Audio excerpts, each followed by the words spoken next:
قرآن پاک میں 82 دفعہ مال خرچ کرنے کی ترغیب ہے۔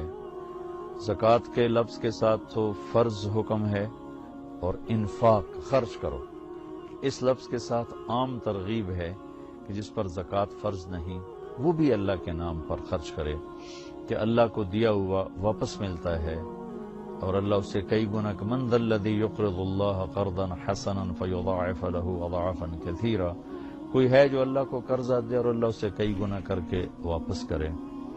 اللہ کا جو دیا ہوا ہے یہ اللہ کا فضل و احسان ہے۔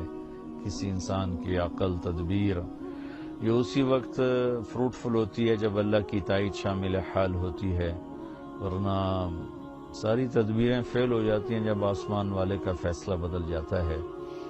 تو بھائی بہنوں، جن کو اللہ نے رزق دیا ہے، جن پر زکوٰۃ فرض ہے، میں آپ کی منت کرتا ہوں پورا آڈٹ کر کے حساب کر کے علماء سے پوچھ کر زکوٰۃ کو ادا کریں۔ جن پر زکوٰۃ فرض نہیں ہے ان سے عرض کرتا ہوں کہ اللہ کے نام پہ خرچ کریں۔ اللہ تعالیٰ فقیری میں خرچ کرنا اللہ کو انتہائی پسند۔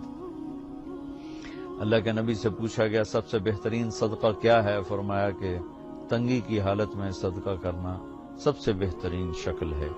اور پھر اللہ کے نبی نے فرمایا داؤ مرضاکم بالصدقہ، اپنے مریضوں کا علاج کرو صدقے کے ساتھ۔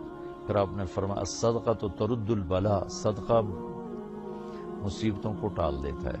ہمارے ہاں صرف کالا بکرا ذبح کرنا ہی صدقہ سمجھا جاتا ہے، کسی کو 1 روپیہ دینا صدقے کی نیت سے یہ بھی صدقہ ہے۔ سب سے بہترین صدقہ ہوتا ہے کسی کی ضرورت کو پورا کرنا، جو اس کی عین جینون ضرورت ہے اسے پورا کرنا سب سے بہترین صدقہ ہے۔